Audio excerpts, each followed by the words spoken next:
Effective nuclear charge एक ऐसा शब्द है जो आप पिछले पूरे चैप्टर में पीरियोडिसिटी के अंदर स्टार्टिंग से लेके और एंड तक आ गए हैं और आप सुनते ही जा रहे हैं, पका दिया होगा इस वर्ड ने आपको। लेकिन हम उसको अभी तक मैथमेटिकली एक्सप्लेन नहीं कर पाए हैं, बस हर बार यही कह के छोड़ देते हैं कि भाई आपके पास जेड इफेक्टिव जेड से अलग होता है और ये वैल्यूज़ आपके पास स्लेटर रूल की मदद से फाइंड आउट की जा सकती हैं। बट अब इस लेक्चर में वो जो चीज़ आपने सुनी है, समझी है, जिसके साथ आप अपने आप को जोड़ नहीं पा रहे थे अब तक, उसको अब करेंगे and that will be the Z effective nuclear charge. नाम में ये कि ये बताता है कि सच में न्यूक्लियर चार्ज क्या है, न्यूक्लियस की पावर है जी, जिस पावर के साथ वो बाहर वाले इलेक्ट्रॉन को अपनी तरफ खींचता है। लेकिन इफेक्टिव न्यूक्लियर चार्ज उसकी रियल पावर है। क्यों आई, कहाँ से आई, एक सिंपल से डायग्राम से देखो।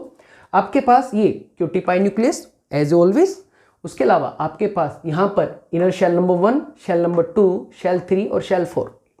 यहाँ पर हर शेल के अंदर इलेक्ट्रॉन्स है, जो हर एक डॉट आपको दिखाई दे रही है ये इलेक्ट्रॉन्स को डिनोट करते हैं। अब ये सबसे बाहर वाली शेल है, ठीक है। जेड इफेक्टिव समझाने के लिए हमेशा हम वैलेंस शेल को ही अपना रेफरेंस लेके चलते हैं।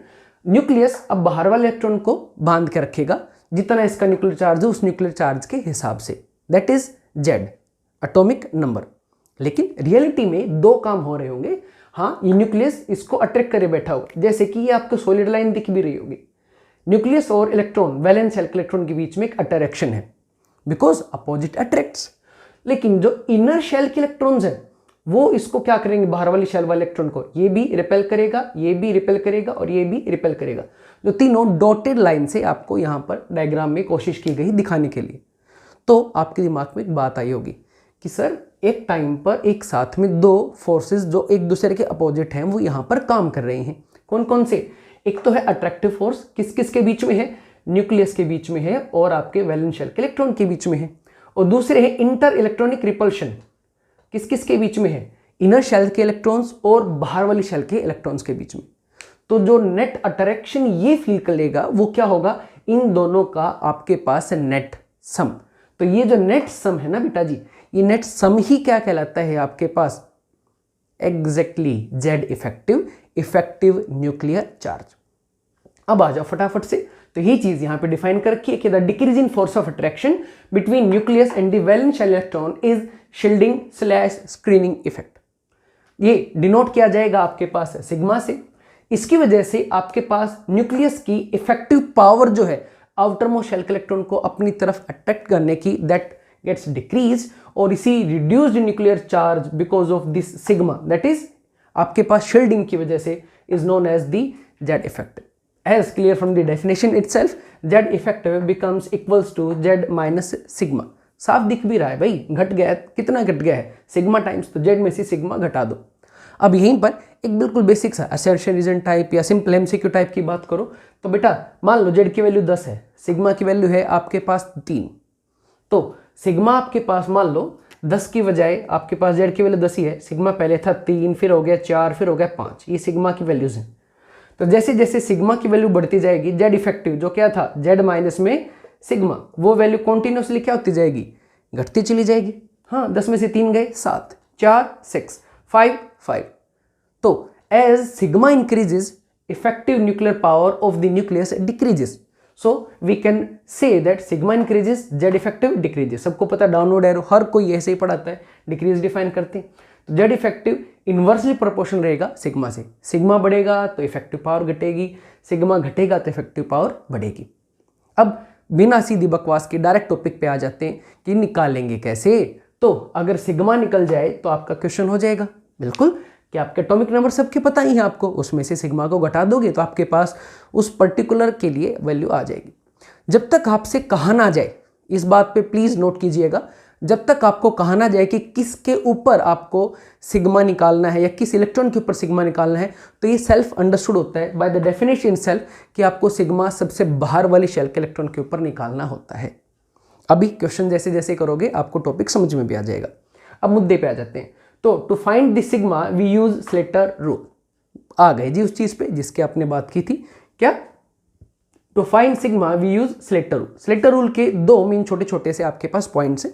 पहले कॉन्फ़िगरेशन जो भी है वही कन्फिग्रेशन आपको सबको लिखनी आती है, ट्रिक भी बता रखी है, school school public school public school Delhi public school Delhi public school, ठीक है। इस टाइप से आपको एक ट्रिक भी बता रखी है जो आपको मिल भी जाएगी आपके एटॉमिक स्ट्रक्चर वाले चैप्टर में। तो उसी ट्रिक के हिसाब से आप कन्फिग्रेशन लिखोगे, लेकिन यहाँ पर जब आप जेड इफेक्ट निकाल रहे होगे तो उसको थोड़ा सा आपको मैनिपुलेट करना है। कैसे? आप हमेशा पेयर्स बनाएंगे शेल नंबर के हिसाब से। जैसे ये शेल नंबर 1 है, ये शेल नंबर 2, शेल नंबर 3, लेकिन शेल नंबर 3 में अब आपके पास 1 में कितनी सब शेल होती है? 1 ही। 2 के अंदर 2, 3 के अंदर वेरी गुड 3, 4 में 4, 5 में 5। जो शेल का नंबर होता है ना, क्या होती है आपके पास? सब शेल। तो आप शेल के हिसाब से अरेंज करो, 1, फिर 2, फिर 3, फिर 4, फिर 5, फिर 6 एंड सो ऑन। फिर सब शेल को भी आपको पेयर्स में अरेंज करना है। एस और पी को हमेशा एक साथ रखना है, डी और एफ को हमेशा साथ रखना है। तो फर्स्ट वाले में तो सिर्फ एस था, रख दिया। सेकंड शेल के अंदर 2 सब शेल थे, एस और पी, एक साथ कर दी। थर्ड के अंदर आपके पास 3 सब शेल थी, एस, पी और डी, तो एस और पी को एक साथ कर दो, डी को एक साथ। उसके बाद फोर्थ के अंदर 4 सब शेल थी, एस, पी, डी और एफ। फिर से वही एस और पी को अभी बताया था, एक साथ कर देंगे, डी और एफ को एक साथ कर देंगे। 5 के अंदर आपके पास 5 आएंगी, लेकिन हम तो यूज 4 ही करते हैं, तो आप एस और पी को एक साथ कर देंगे, डी और एफ को एक साथ, एंड सो 8 तक आप ऐसे ही आराम से कर सकते हैं। पॉइंट नंबर 2, ये इंपॉर्टेंट है, यही है एक्चुअल स्लेटर रूल। अगर आपको डेफिनेशन समझ में आ गई है तो इसने क्या बताया? इसने कहा कि भाई आपके पास ये जो अंदर वाले इलेक्ट्रॉन है ये शील्डिंग करेंगे, ये और ये बाहर वाली शेल को कितनी शील्डिंग करेंगे, ये डिफाइन करने की जिम्मेवारी किसने ली? इस वाले सेकंड पॉइंट में। उसने बताया जो खुद की शेल के इलेक्ट्रॉन है, ये मान लो आपकी nth शेल है, जो खुद की शेल के इलेक्ट्रॉन है, आपके किसी भी सब शेल में इलेक्ट्रॉन हो, एस, पी, डी, एफ, 4 सब शेल हैं, किसी सब शेल के अंदर इलेक्ट्रॉन बैठा हो जो उसके खुद की वाली शेल के इलेक्ट्रॉन्स रहेंगे। जैसे अगर मैं बात करूँ 5th के अंदर आपके पास 5p की बात करूँ या 5d की बात करूँ, जो खुद की अंदर की शेल के इलेक्ट्रॉन्स है, ध्यान दीजिएगा, उनका हमेशा जो शील्डिंग या स्क्रीनिंग होती है वो होती है 0.35। उससे एक पीछे वाली, जैसे इसके अंदर जितने भी, इसके अलावा जितने भी इलेक्ट्रॉन हैं उनको कितने से आपको शील्ड करेगा? 0.35 टाइम्स नंबर ऑफ इलेक्ट्रॉन। 2 है तो 0.35 मल्टीप्लाई बाय 2, 7 है तो 0.35 मल्टीप्लाई बाय 7, 9 है तो 9 इंटू 0.35 एंड सो ऑन। एक पिछली शेल यानी कि पेनल्टीमेट शेल, पेनल्टीमेट शेल का हमेशा आपके पास अगर खुद का, मान लीजिए, ध्यान दीजिएगा, अगर आपके पास एस और पी के अंदर इलेक्ट्रॉन है, ध्यान दीजिएगा आप किस पे इलेक्ट्रॉन पे शील्डिंग निकाल रहे हैं। तो अगर इलेक्ट्रॉन एस और पी वाला है तो यहां पे आएंगे आपके पास 0.85 multiplied by number of electrons, जितने भी हैं, 2, 3, 5, 8, 10 व्हाटएवर। लेकिन अगर इलेक्ट्रॉन है डी का, ध्यान दीजिएगा, अगर आप डी के ऊपर शील्डिंग निकाल रहे हैं तो आप क्या करेंगे? 1 multiplied by number of electrons. खुद की शेल में एस, पी, डी, एफ कोई भी हो, कोई फर्क नहीं पड़ता, सीधा 0.35 मल्टीप्लाइड बाई जितने भी इलेक्ट्रॉन खुद की शेल में मौजूद हैं। लेकिन अपने से पीछे वाली शेल में अब फर्क पड़ेगा, छोटा सा। क्या? अगर इलेक्ट्रॉन एस और पी का है तो 0.85, अगर इलेक्ट्रॉन आपके पास डी का है तो 1 से मल्टीप्लाई होगा पर इलेक्ट्रॉन। और अगर इलेक्ट्रॉन उससे भी पीछे वाली शेल का है, इसका है या और भी कोई शेल होती, खुद की शेल और उससे अगली शेल पेनल्टीमेट शेल, उनके लिए रूल्स ये है। लेकिन उसके अलावा जितनी भी शेल्स बच जाएंगी, जितनी भी बच जाएंगी, ध्यान दीजिएगा, तो क्या हो जाएगा आपके पास? बिल्कुल सिंपल सा रूल है, 1 multiplied number of electrons present. जितने भी 10 इलेक्ट्रॉन तो 10 मल्टीप्लाई बाई 1, भाई 15 है तो 15 multiplied by 1 and so on, that's it. अब ये जो बातें कही ना, एक बार उसको समझते हैं। तो पहला काम इलेक्ट्रॉनिक कॉन्फ़िगरेशन इस हिसाब से लिखना है, उसके बाद आप आगे चलते जाओगे। देखो, जैसे मैंने कुछ एग्जाम्पल दिए हैं। हाइड्रोजन में कॉन्फ़िगरेशन क्या बनेगी? 1s1। भाई इलेक्ट्रॉनिक कॉन्फ़िगरेशन तो जरूर आनी चाहिए इसके लिए आपको। तो हाइड्रोजन में क्या बनेगी? 1s1। खुद की शेल में कितने इलेक्ट्रॉन है? एक इलेक्ट्रॉन अपने आप को क्या शील्ड करेगा? कोई शील्डिंग नहीं होगी, बिल्कुल शील्डिंग नहीं होगी। तो आपके पास इसका स्क्रीनिंग इफेक्ट हो जाएगा 0, जेड इफेक्टिव 1 - 0 1। दूसरे पे आते हैं, हीलियम में इलेक्ट्रॉन कॉन्फ़िगरेशन 1s2। अब की बार आपके पास यहाँ पर जो भी इलेक्ट्रॉन्स है, ध्यान दीजिएगा, अब की बार आपके पास ये रहा आपके पास न्यूक्लियस, ये रही फर्स्ट शेल, ये रहा इलेक्ट्रॉन नंबर 1 और ये है बेटा जी इलेक्ट्रॉन नंबर 2। अब इस इलेक्ट्रॉन के ऊपर आप शील्डिंग निकाल रहे हैं तो ये वाला भी इसको शील्ड करेगा। शील्ड है क्या भाई? रिपल्शन ही तो है, तो ये भी इसको रिपल्शन करेगा। इंटर इलेक्ट्रॉनिक रिपल्शन ही तो शील्डिंग है ना जी, तो ये इसको रिपेल करेगा, फॉर श्योर करेगा। तो इसकी वजह से रिपल्शन खुद की शेल का है ना भाई, यही शेल थी, तो खुद की शेल का कितना था 0.35। लेकिन एक यहाँ पर छोटी सी exception, you have to learn it. अगर वो इलेक्ट्रॉन 1s का है तो उसकी रिपल्शन एक्सपेरिमेंटली फाउंड आउट की गई तो निकली 0.3। तो दिस इज एन एक्सेप्शन और कहीं नहीं है जी। यहाँ पे कितना हो जाएगा 1 मल्टीप्लाइड बाई, होना चाहिए था 0.35 लेकिन होगा कितना, सिर्फ इस केस में, सिर्फ और सिर्फ 1s के केस में कितना 0.3। खत्म। अब आगे आते हैं लिथियम। लिथियम में क्या है भाई कन्फिग्रेशन, आपके पास लिथियम में कन्फिग्रेशन कुछ ऐसी होगी, ए ऐसे। अब इसको खुद की शेल में इलेक्ट्रॉन कितने हैं, एक भी नहीं, तो भाई NH शेल का कंट्रीब्यूशन खत्म हो गया है। इसके इलेक्ट्रॉन कितने हैं, 2। ये कौन सी है, एक पीछे वाली। एक पीछे वाली में इलेक्ट्रॉन अगर S का होता था, इलेक्ट्रॉन किसका है, ये S का है, इलेक्ट्रॉन S का है ना। S के लिए क्या रूल लगेंगे, ये वाले रूल लगेंगे। तो खुद की शेल का 0.35, ये वाले रूल लगेंगे, सॉरी बेटा, खुद की शेल का 0.35 कर दिया भाई। क्या है खुद की शेल में, अरे खुद की शेल का तो कोई था ही नहीं, खत्म। अंदर वाली शेल का 0.85 multiplied by number of electron, कितने हैं भाई 0.85 मल्टीप्लाइड 1/1 2, तो कितना हो गया 2 × 0.85, कैलकुलेट कर लोगे, 3 में से घटा दोगे। बेरिलियम पे आ जाओ। बेरिलियम में कैसे होगा, ऐसे होगा, देखो फटाफट से। खुद की शेल में इलेक्ट्रॉन कितनी है, 1, ये रहा। तो इसकी वजह से कितना होगा, पहले चेक करो इलेक्ट्रॉन है किसका, S का है। S और P के लिए क्या रूल था, ये वाले रूल थे S और P के लिए। खुद की शेल के लिए 0.35 कर दिया जी। खुद की शेल के लिए 1 × 0.35 एक ही था। अंदर वाली शेल के लिए 2 क्यों, क्योंकि 2 ही इलेक्ट्रॉन थे, तो 2 × 0.85 आंसर आ गया आपके पास। और आगे चलते हैं, जैसे बेरिलियम के बाद लिया कार्बन। कार्बन के केस में क्या होगा, ऐसे होगा कार्बन के केस में। इस इलेक्ट्रॉन के ऊपर मान लो कोई भी इलेक्ट्रॉन जिसके ऊपर आप शील्डिंग निकाल रहे हो, तो खुद की शेल के इलेक्ट्रॉन, क्योंकि खुद वाले भी तो रिपेल करेंगे, तो खुद का इलेक्ट्रॉनों का 3 है जी, और खुद वालों का कितना होता है, अपनी शेल वालों का कितना होता है 0.35 multiplied by number of electron, तो 0.35 मल्टीप्लाई बाई 3 ये रहे। अंदर वाली शेल ये रही, कितने इलेक्ट्रॉन है 2 मल्टीप्लाइड बाई 0.85, सोल्व कर लो। ऐसे ही फ्लोरीन का देख लेना, कर रखा है भाई सामने है। अब सोडियम पे आ जाओ। सोडियम के केस में क्या रहेगा, कुछ ऐसे रहेगा, 2 बाहर वाली शेल में सोडियम कितने हो जाएंगे, 1 2 3 4 5 6 7 और 8, ये सोडियम है जी। खुद की शेल में सोडियम में इलेक्ट्रॉन कितने हैं, अब की बार इसके ऊपर निकाल रहे हो, खुद की शेल में कोई नहीं है, एक ही है, खुद ही है, तो ये अपने आप को तो रिपेल नहीं करेगा। तो इसको रिपेल कौन करेंगे, अंदर की शेल वाले और पेनल्टीमेट शेल वाले और उससे भी अंदर वाली शेल वाले। तो इनका रिपल्शन कितना होगा भाई, S का है तो भाई number of electron 8 multiplied by 0.85, उससे अंदर वाली का कितना होता था, ये रहा 1 multiplied by number of electron, तो 2 मल्टीप्लाइड बाई 1 इस वाली के लिए और 85 मल्टीप्लाइड बाई 8 इनके लिए। हो गया जी। ऐसे ही करते करते आप आ गए कैल्शियम पे। कैल्शियम का हालचाल चेक करो जी एक बार। कैल्शियम की कन्फिग्रेशन लिख ली। पहले वाली में 2, दूसरी वाली में आपके पास 8, तीसरी वाली में भी 8, 4 5 6 7 और 8, खुद वाली में 1 और ये आ गया 2। तो इसके ऊपर आप निकाल रहे हो, तो इसको अपनी शेल से भी कोई खतरा है, हाँ ये रहा, इस 1 से खतरा है। तो अगर S और P का इलेक्ट्रॉन होता उसको कितना निकालते थे, अभी निकाल लेते, कौन सी बड़ी बात है भाई। खुद वाले का था 0.35 मल्टीप्लाइड बाई इलेक्ट्रॉन्स कितने हैं, 1, 0.35 मल्टीप्लाइड बाई 1। आगे अंदर वाली शेल का कितना आता था 0.85, ये रही भाई 0.85, इलेक्ट्रॉन कितने अंदर वाली में 1 2 3 4 5 6 7 8 मल्टीप्लाइड बाई 0.85। उससे अंदर वाली शेल का कितना होता था 1, उससे अंदर वाली शेल का क्या होता था 1, और भी हुई तो भी कितना होगा 1, मतलब पेनल्टीमेट और उससे अगली वाली शेल, पेनल्टीमेट तक ही फर्क है, खुद वाले में 0.35, पेनल्टीमेट में 0.85, और उसके बाद तो कोई भी कितनी भी शेल्स हो सबका कंट्रीब्यूशन क्या हो जाएगा 1।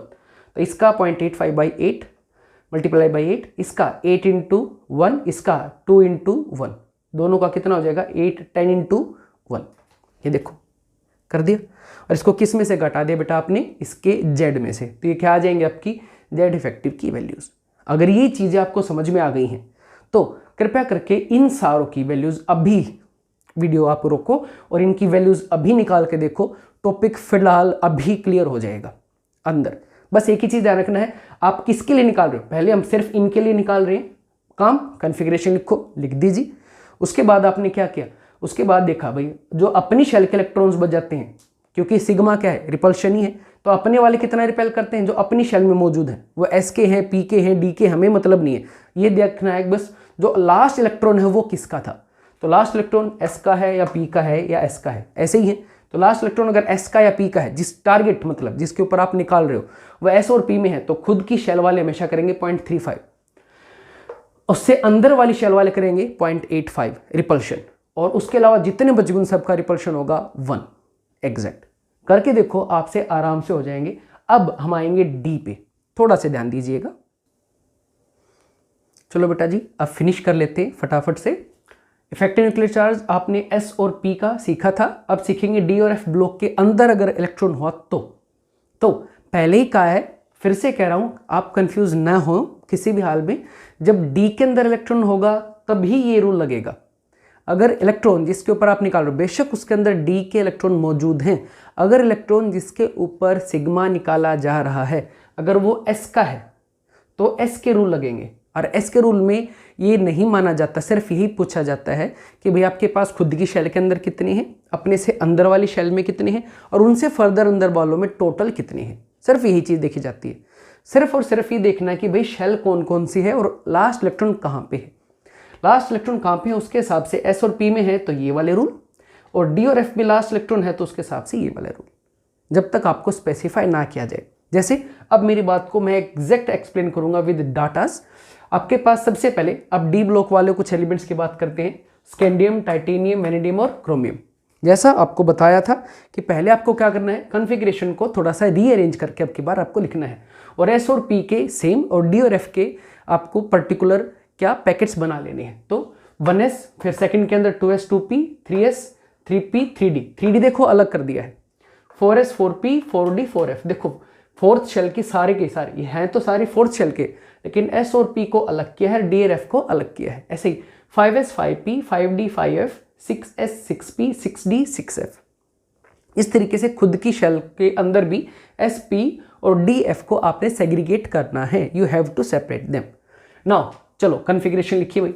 स्कैंडियम की कॉन्फ़िगरेशन होनी क्या चाहिए थी, 1s2 2s2 2p6 3s2 3p6, 4s2 पहले आना चाहिए था, 3d1 बाद में आना चाहिए था। लेकिन हमने अभी देखा है स्लेटर रूल के हिसाब से आपको उसको पहले क्या करना है, थोड़ा सा रीअरेंज करके लिखना है। तो आपने पहले 3d लिखा, उसके बाद 4s। अनडाउटेबली आखिरी इलेक्ट्रॉन s में ही आना है, भरा जाएगा d में क्योंकि उसकी एनर्जी ज़्यादा है, लेकिन सबसे बाहर वाली शेल कौन सी है, s वाली।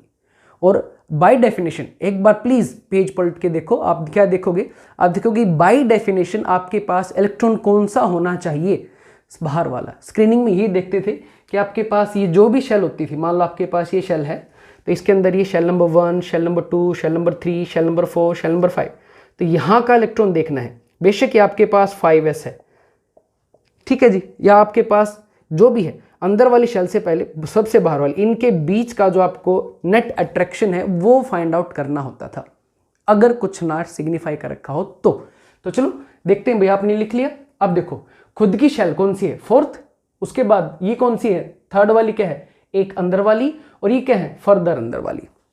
तो इसको मैं कहूँ ये nth शेल है, तो ये सारी की सारी क्या हो जाएंगी, n-1, ये कौन सी हो जाएंगी, n-2, और ये कौन सी हो जाएगी, n-3। रूल किसके लिए था, खुद की शेल के लिए, अंदर वाली शेल के लिए, और उसके बाद जितनी भी थी सबका तो सेम ही था, चाहे किसी के अंदर भी हो उनका तो सबका वैल्यू सेम ही आती थी 1। लो भाई अब निपटा दो फटाफट से।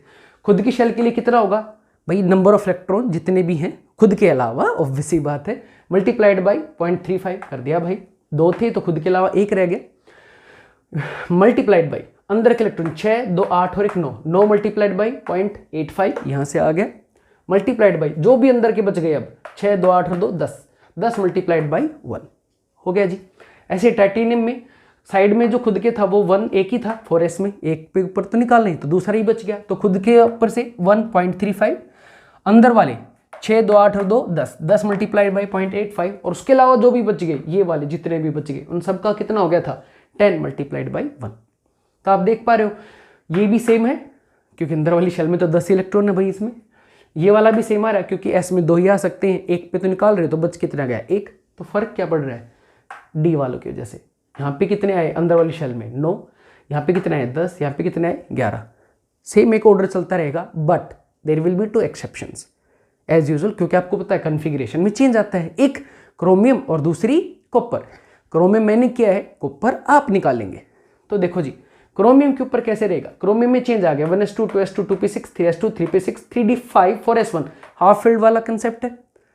अरे ये पार्शियली फुली फिल्ड था और ये सॉरी होना क्या चाहिए था, होना तो ये चाहिए था 3d4 और 4s2, ये फुली फिल्ड और ये पार्शियली, ये सिमेट्री के लिए अपने एक इलेक्ट्रॉन यहाँ दे देता था तो 3d5 और 4s1 हो जाता था। ये आपको पढ़ा भी रखा है पहले कन्फिग्रेशंस में के अंदर भी है, और आपके पास इलेक्ट्रॉन फिलिंग वाली जो वीडियो है उसके अंदर भी है, बेसिक कंसेप्ट ऑफ केमिस्ट्री वाली प्लेलिस्ट के अंदर। तो वापस आ जाओ, कन्फिग्रेशन लिखनी आ ही गई। तो एस की वजह से की बार कितना हुआ, नील, बिल्कुल नील। क्यों, अरे खुद के ऊपर थोड़ा ना कोई रिपल्शन करेगा, तो एस के ऊपर कितना हुआ 0। अब अंदर वाली शेल में कितनी है 5 6 2, टोटल 13 बाई अंदर वाली के लिए तो सीधा एक ही रूल है भाई, क्या 0.85, ये लो जी 0.85 प्लस उसके अंदर वाली 10 × 1। तब की बार एक फैक्टर आपके पास जो था वो घट गया है, कौन सा, वो 0.35 वाला।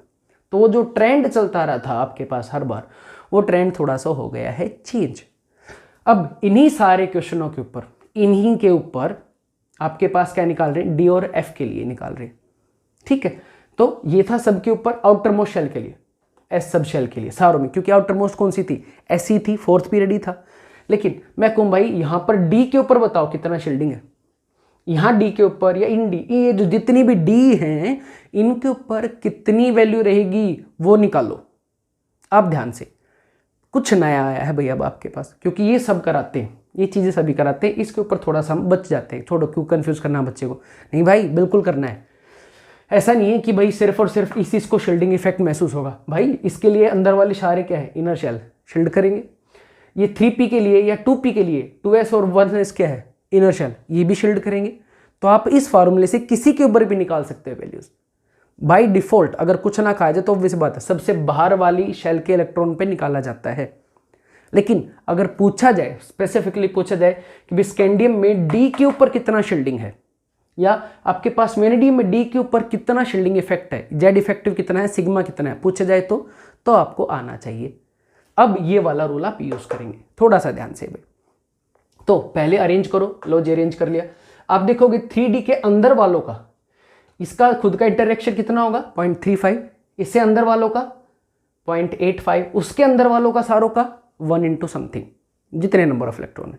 ऐसे मान लो आपको कहीं 5D पे निकालो, तो 5D का जितने, मान लो 5D में 7 इलेक्ट्रॉन है, तो 5D में 7 है तो रिपल्शन तो 6 करेंगे, 6 मल्टीप्लाइड बाई जितने भी आपके पास वैल्यू कितनी 0.35 मल्टीप्लाइड बाई कितना 8, 6 इसमें 2 इसमें, 8 मल्टीप्लाइड बाई 0.85, और उसके अलावा जितने सारे बच गए हैं सबका 1 मल्टीप्लाइड बाई इनका नंबर। ऐसे ही एफ का होगा, मान लो 6f पे निकालना हो तो जितने भी डी में है, मान लो डी में 10 हैं और एफ में थे आपके पास 7, मान लो कन्फिग्रेशन कुछ ऐसी है, 6d आपके पास 10 और 6f 7, ऐसी कन्फिग्रेशन है। पता करना कौन सा एलिमेंट है, एग्जिस्ट करता है नहीं करता है।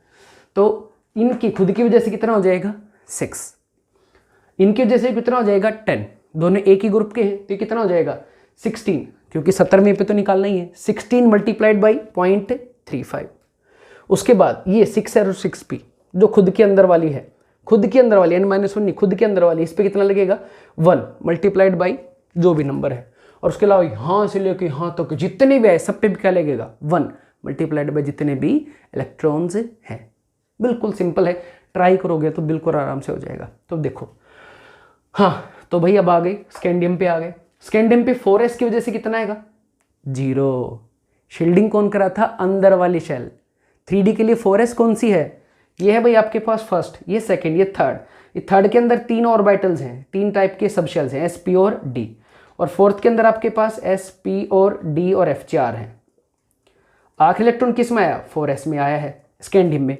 तो 3D के लिए ही कहाँ है, बाहर वाला है, और बाय डिफॉल्ट या बाय डेफिनेशन क्या कहते थे, रिपल्शन हमें काउंट करना है अंदर वाली शेल का या फिर खुद की शेल का। ये तो ना खुद का है ना अंदर का, ये तो बाहर का है। एनर्जी कम है 4s की, इस इलेक्ट्रॉन पहले भरा जाता है, लेकिन बाय पोजीशन तो ये बाहर ही है। तो अपने से बाहर वाला जो भी है 3D है तो 4 बाहर वाला होगा, मान लो 4D है तो 5s बाहर वाला होगा, 6D है तो 7s 7p ये बाहर वाले होंगे।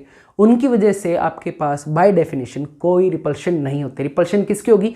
खुद की शेल की और उससे अंदर वाली शेल्स की। अब से बाहर वाले शेल्स की कोई रिपल्शन काउंट नहीं की जाती है बाइसेलेटर।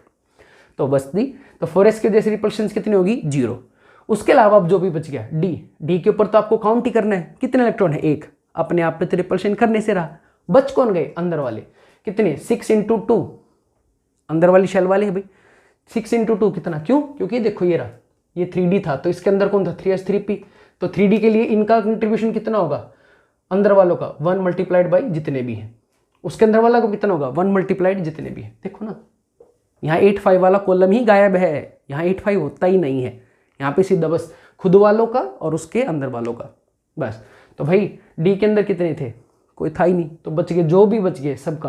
कितने बच गए बेटा आपके पास? 18 × 1 18। तो 3D के ऊपर कितना आपके पास वैल्यू लगेगी? आप वैल्यू निकाल सकते हैं। ये सिग्मा निकली है आपने। टाइटेनियम के ऊपर निकालनी हो तो आ जाएगी। टाइटेनियम पे कितनी आएगी बेटा आपके पास?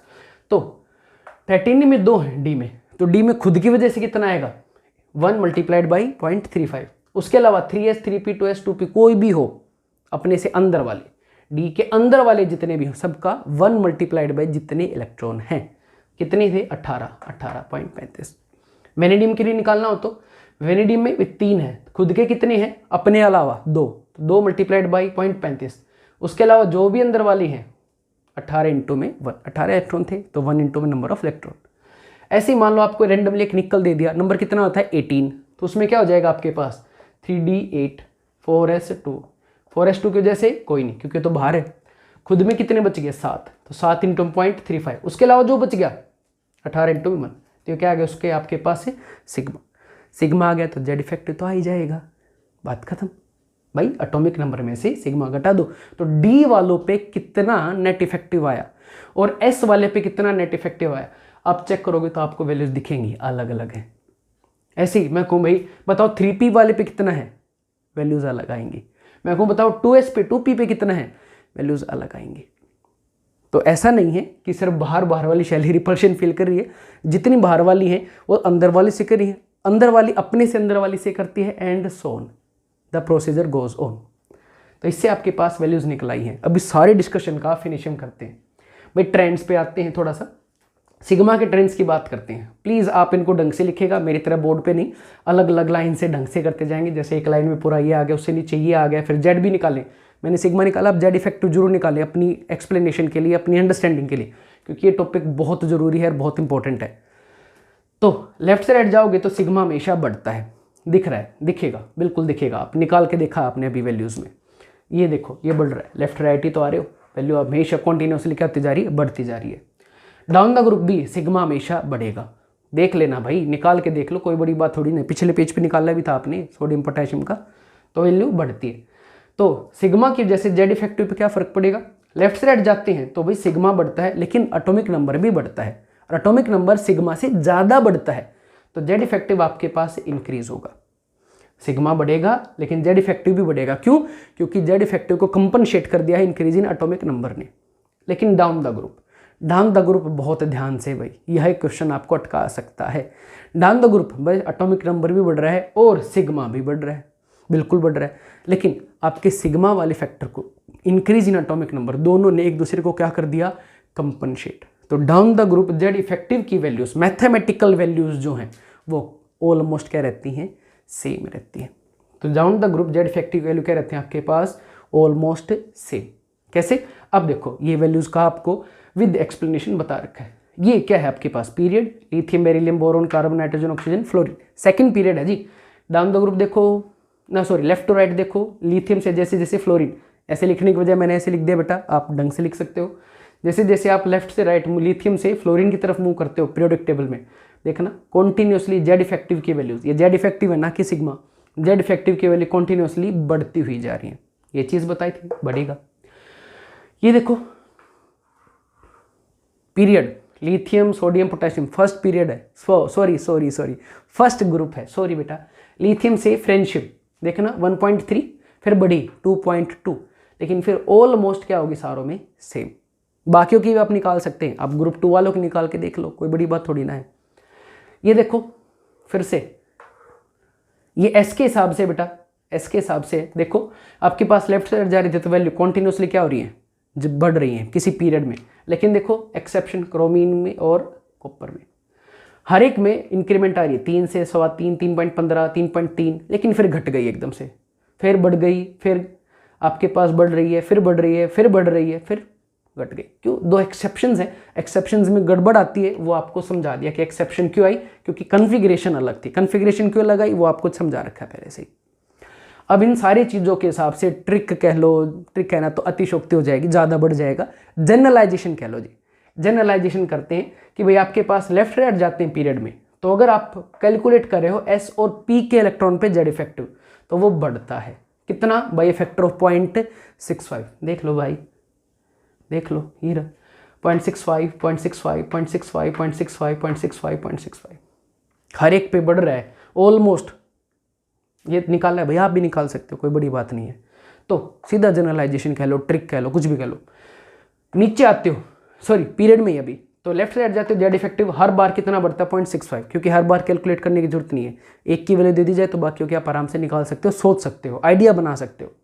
ऐसे डी और एफ के लिए अगर मैं बात करूँ तो बढ़ता है by point factor of 0.15। Check करना, 3 से 3.15, 3.15 से 3.3, 15 की इंक्रीज। यहाँ पे भी 15 की आनी थी लेकिन एक्सेप्शन आ गई, फिर यहाँ पे भी 15 की आनी थी, 3.3 में देखो सीधा जुड़ गया, इसका 0.15, इसका 0.15, 3.6, फिर 1.5, फिर 1.5, फिर 1.5, तो हर बार इंक्रीमेंट कितनी आती है 0.5 की, 1.5 बोल गया सॉरी, 0.15, 0.15।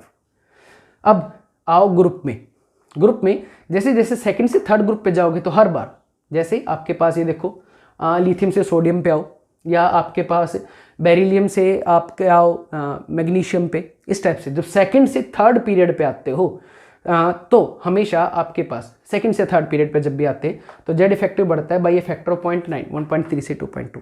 ऐसे अगले में कैलकुलेट करके देखना, पता चल जाएगा। इसीलिए मैंने आपको यहाँ क्वेश्चन दिया था वो पोटेशियम वाला और कैल्शियम वाला, तो हो जाएगा क्लियर। तो बढ़ता कितने से 0.9, लेकिन उसके बाद सारी वैल्यूज क्या हो जाती हैं सेम। ये मैथमेटिकली कैलकुलेटेड वैल्यू है, रेफरेंस के लिए अच्छी जगह से उठा के कैलकुलेट करके रख रखी है। सारी कितनी है 2.2। अब इससे मिलता हुआ एक स्टैंडर्ड सा क्वेश्चन, इजी सा क्वेश्चन, इस ट्रिक को या जनरलाइजेशन को या जो भी एक मैथमेटिकल सा सिंपल सा फार्मूला निकला है उसको कैलकुलेट करने के लिए आपको जेड इफेक्टिव दे दिया। किसका बेटा जी? आपको जेड इफेक्टिव निकालना है बेरिलियम का, और आपको पोटेशियम का जेड इफेक्टिव दे रखा है x यूनिट्स, या x दे रखा है, नंबर ही है भाई जेड इफेक्टिव, तो वो दे दिया x, तो निकालना है भाई आपको। आराम से शांति से थोड़ा सा टाइम दे, इसको सॉल्यूशन को ना देखें, थोड़ा सा सोचने की कोशिश करें। तो जब भी ऐसे क्वेश्चन दिए जाएंगे तो ये सारे जनरलाइजेशन यूज़ करने हैं आपको। इतनी जितनी महाभारत अभी पिछले 30-35 मिनट में आपने सुनी, पढ़ी और नोट की है, तो भाई लिथियम, सोडियम, पोटेशियम और बेरिलियम चारों को लिख लिया। तो पोटेशियम और सोडियम ये period number 2, period number 3, period number 4। Down the group जाती है तो जेड इफेक्टिव 2 से 3 पे बढ़ता है 0.9, और फिर आपके पास सेम हो जाता है। तो इसकी वैल्यू x है तो इसकी वैल्यू भी x हो जाएगी। यूजिंग दिस भी सेकेंड और थर्ड में बढ़ता है, थर्ड से फोर्थ में सेम रहता है, तो इसका x है तो इसका भी x ही रहेगा। अब इससे इसमें इंक्रीमेंट थी 0.9, तो ये x है तो ये कितना हो जाएगा, घट जाएगा, क्योंकि नीचे की तरफ बढ़ रहा है 0.9, तो नीचे से ऊपर जाओगे तो घट के आएगा, है ना। तो भाई आपके पास x में से कितना घटा देंगे 0.9, किसका आ गया लिथियम का, x माइनस है 0.9। लिथियम से बेरिलियम पे जाओगे तो बढ़ता है 0.65, क्यों भाई s ब्लॉक और p ब्लॉक वाले हैं, s और p में लेफ्ट से राइट जाती है तो कितना बढ़ता है 0.65, तो इसमें जोड़ दो, किसमें x माइनस 0.9 में 0.65 ऐड कर दो तो कितना हो जाएगा x माइनस, आप सब्ट्रैक्टर लो, आपके पास 9, ये हो जाएगा 2, x माइनस 0.25, सीधा सा answer x minus 0.25। With this सारी महाभारत जो आपको इतने दिनों से तंग कर रहे थे वो खत्म होती है। होपफुली आपको समझ में आ गया होगा। थैंक यू, और बहुत ध्यान से एक एक चीज़ को नोट कीजिएगा। That's all of effective nuclear charge that will be useful for you.